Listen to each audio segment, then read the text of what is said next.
একটা সাদা শাড়ি পরা মেয়ে বসে, মুখ নিচু, চুল ভেজা ভেজা। জোনাকির আলোয় মনে হচ্ছে যেন তার গা থেকে আলো বের হচ্ছে। সুমন একটু এগিয়ে এখন যে গল্প শোনাবো সেটা আমার বন্ধুর সাথে ঘটে যাওয়া একটা গল্প। আমার বন্ধুর নাম হচ্ছে সুমন। কুষ্টিয়ার একটি গ্রাম, করাচি বিলের ধারে। সময় তখন 2002 সাল, শ্রাবণের এক গভীর রাত। সুমন তখন সবে কলেজে ভর্তি হয়েছে। গ্রীষ্মের ছুটিতে সে গ্রামে যায় তার মামার বাড়িতে ঘুরতে। একদিন মজা করতে করতে তার মামা তাকে বললেন, তোর সাহস থাকলে কাল রাতে কাচারির বিল পার ঘুরে আয় দেখি। শুনেছি ওইখানে এখনো জোনাকি জমে, আকাশের তারা যেন মাটিতে নেমে এসেছে। সুমনের উৎসাহ হলো, ছবি তুলবে বলে ক্যামেরা নিয়ে ঠিক করলো পরদিন সন্ধ্যার পর বের হবে। পরদিন ঠিক রাত 9টার দিকে সে একাই পা বিল পাড়ের দিকে।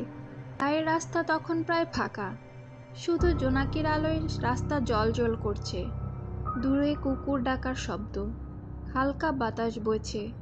বিলের ধারে গিয়ে সে দেখতে পেল জোনাকি আসলেই অনেক, ঠিক যেন পরীদের মেলা চলছে।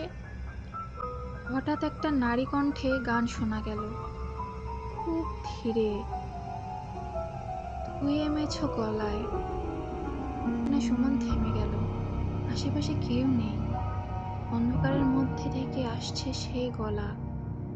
সে সাহস করে একটু এগোতেই দেখতে পেল জলের পাড়ে একটা সাদা শাড়ি পরা মেয়ে বসে, মুখ নিচু, চুল ভেজা ভেজা।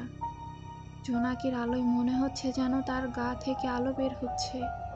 সুমন একটু এগিয়ে গিয়ে বলল, আপনি এখানে একা কেন? কিছু হয়েছে? মেয়ে ধীরে মাথা তোলে, মুখটা অস্পষ্ট, কিন্তু চোখ দুটো একদম ফাঁকা। সে একবার সুমনের দিকে তাকিয়ে বলল, আমাকে কেউ নিতে আসেনি, তুমি আমাকে বাড়ি নিয়ে যাবে? সুমনের গায়ে কাঁটা দিয়ে ওঠে। হঠাৎ চারিদিকে একটা শীতল বাতাস বয়ে যায়, জোনাকিরা সব নিভে যায়।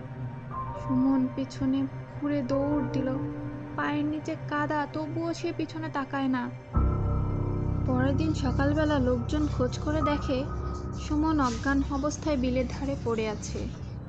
ওর মুখে একটাই কথা, সে এখনো অপেক্ষা করছে কাচারির বিলের পাড়ে জোনাকির ভিড়ে।